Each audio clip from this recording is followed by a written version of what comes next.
everyone, and welcome to part 2 of The Firework Maker's Daughter by Philip Pullman. Do you remember the name of the elephant in the story? His name is Hamlet, but do you remember the name of the lady elephant that Hamlet is in love with? Her name is Frangipani. But what is a frangipani? Is it A, a delicious tasting almond cake? Is it B, an exotic flower? Or is it C, a sweet sounding musical instrument? I will tell you the answer at the end of this video. All right, let's get back to the story. Oops.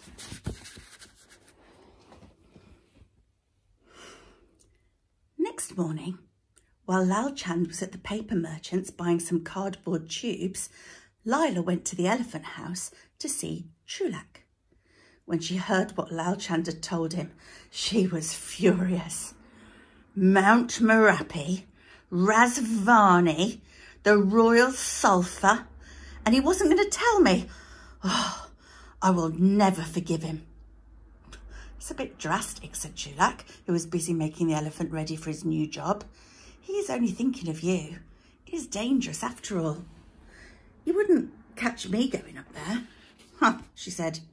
It's all right to let me make golden sneezes and Java lights, I suppose, little baby things, but not let me become a real firework maker. He wants me to stay a child forever. Well, I'm not going to, Chulak. I've had enough. I'm going to Mount Merapi and I'm going to bring back that royal sulphur and I'll set up as a firework maker on my own and I will put my father out of business. You see if I don't. No, wait. You ought to talk to him. But Lila wouldn't listen.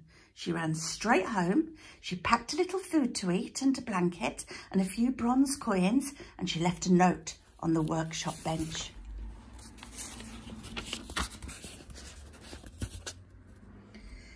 Dear Father, I have completed my apprenticeship. Thank you for all you've taught me. I am going to seek the royal sulphur from Razvani, the fire fiend, and I shall probably not see you again. Your ex-daughter, Lila. Then she thought she should take something to show Razvani her skill. So she packed a few self-igniting crackle dragons. One of the last things that she'd invented was a new way of setting them off. You just had to pull a string instead of setting light to them because the string was soaked with a solution of fire crystals. She put 3 of them in her bag, took one last look around the workshop, and she slipped away.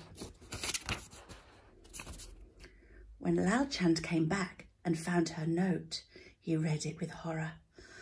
Oh, Lila, Lila, you don't know what you're doing, he cried. And he ran out into the alley. Have you seen Lila? He asked the fried prawn seller. She went off in that direction about half an hour ago. She had a bundle on her back, added the batik painter. Looked as if she was going on a journey. Lal Chand hurried after her at once, but he was an old man and with a weak heart, and he couldn't run fast, and the streets were crowded. Rickshaw drivers jostled with bullock carts, a caravan of silk traders was pushing its way through the market, and in the Grand Boulevard, a procession was going past. The crowd was so thick that Lal Chand couldn't move any further. The reason for all the excitement was that the white elephant was being led to his new owner. Chulak was leading Hamlet at the head of the procession, and with them came musicians playing bamboo flutes and banging teak drums and dancers swaying and snapping their fingernails and a troop of servants with tape measures ready to measure Hamlet's new home for the silk curtains and the velvet carpets that the owner would have to buy. Flags flapped and banners waved in the sunlight and the white elephant shone like a snowy mountain.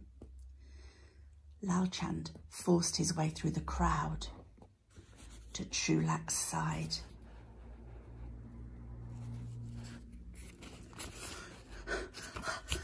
Did you tell Lila about Razvani and the royal sulphur? He panted.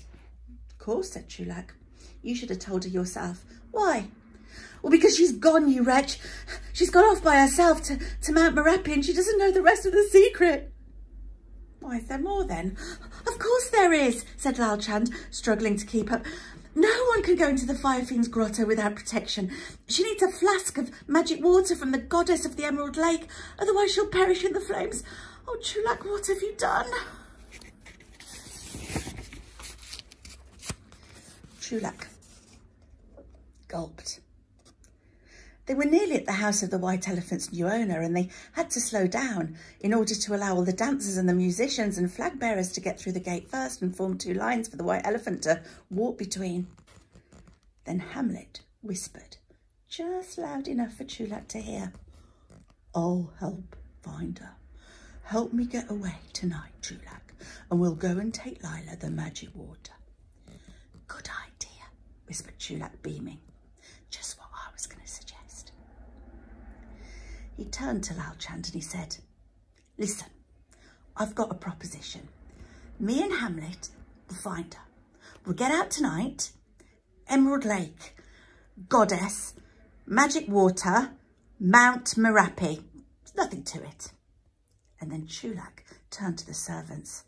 "Ride out the way," he called. "We've got to get him round the corner. Oh dear, dear, what a narrow gate. That'll have to come down. And what's this? Gravel. What, you want the White Elephant to walk on gravel? Fetch a carpet at once, a red one. Come on, hurry." He clapped his hands and the servants bowed and scampered away. In the background, the new owner was tearing his hair. Chulak whispered to Lal Chand once more, "Don't worry, we'll get away tonight. All we need is a tarpaulin." "Tarpaulin? Whatever for?" "No time to explain now. Just bring one to the gate tonight." And Lal Chand had to make do with that. And he went back to the workshop, feeling heavy-hearted. And that's all I'm going to read today, but tune back in for more in a couple of days' time. Before we go, have you found out what a frangipani is? Is it a delicious tasting almond cake? Is it a beautiful exotic flower? Or is it a sweet sounding musical instrument? The answer is a frangipani is a beautiful exotic flower. Why not challenge yourself to find a picture of a frangipani and then draw a lovely colourful picture of your own, full of frangipanis. And we'll meet again in a couple of days. Bye bye.